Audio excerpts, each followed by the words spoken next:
প্রাণের দাবি বরগুনা বাকেরগঞ্জ মহাসড়ক রাস্তা যেন 4 লেনে উন্নীত করা হয়, কেননা এই রাস্তাটি প্রায় সময় শোনা যায় যে এই রাস্তায় সড়ক দুর্ঘটনা হয় এবং যাতে বরগুনা বাকেরগঞ্জ এই রাস্তাটি অতি শীঘ্রই বর্গবাসী সকলকে আরো বিনীত অনুরোধ জানাচ্ছি এই রাস্তাটি হওয়ার জন্য ভবিষ্যতে থাকবো। এই বলে আমার বক্তব্য শেষ করছি। আসসালামু আলাইকুম।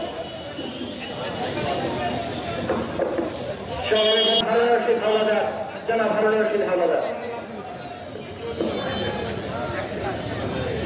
দায়িত্ব নিয়ে ভূমিকা নিয়ে পাশে থেকে আন্দোলন করে বাস্তবায়ন হয়েছে এবং বাস্তবায়ন হয়েছে মহাসড়ক যাতে বাস্তবায়ন হয় সেই দাবি নিয়ে আজকে মানববন্ধন। এই মানববন্ধনে চিকিৎসা ব্যবস্থা এতে অনেক গাফিলতি ছিল, আন্দোলন সংগ্রাম করে সবাইকে আবার অনুরোধ করছি আপনারা একটু 1 মিনিটে থাকবেন।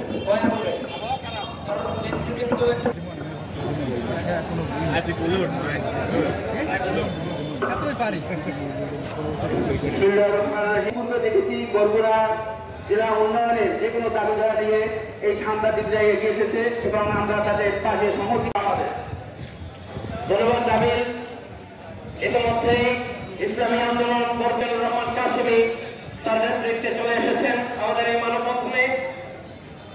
এ পর্যায়ে বক্তব্য রাখবেন এই মিজান ব্যবসায়ী পক্ষ থেকে তাদের এই যে বরগুনা বেতাগি বাতন বলে আমরা তাদের কাছে থেকে এই আন্দোলন আন্দোলনের জন্য আমাদের বরগুনার ভোগান্তি শেষ নেই, আমরা সব জায়গায় ভোগান্তি করি। আজকে সকালে যখন আমি ঢাকা থেকে আসলাম শ্যামলী পরিবহন করতে হয়েছে, পরে তো কেউ উন্নত হয় না, কিন্তু আমরা চাই না এইভাবে আন্দোলন মানুষ যাক। আমাদের এই দাবি এই মানববন্ধন সফল।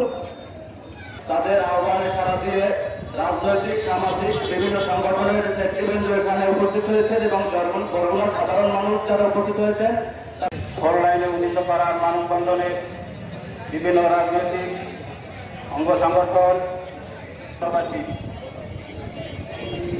একটি সম্মিলিত দেশ গড়ার লক্ষ্যে যাতায়াত ব্যবস্থার সবচেয়ে একটি গুরুত্বপূর্ণ বিষয় অনেকভাবে বলেছেন। আমি গতানুগতিক ভাবে না বলে আমরা যেটা প্রতিনিয়ত সব থেকে আমরা বাঁচতে চাই আমাদের এই আজকে যারা এই আন্দোলনকে আমি সকল নেতৃবৃন্দকে অনুরোধ করব আজকে মহাসড়কের এই দাবি থেকে আন্দোলন সুতরাং যে সকল আন্দোলন সম্ভব হবে আপনাদেরকে আমরা পাশে পাবো। এক প্রত্যাশনের আন্দোলনে আমাদের সঙ্গে থাকবে এক প্রত্যাশাকে এবং বক্তব্য রাখবেন আন্তরিক শুভেচ্ছা অভিনন্দন। আসসালামু আলাইকুম।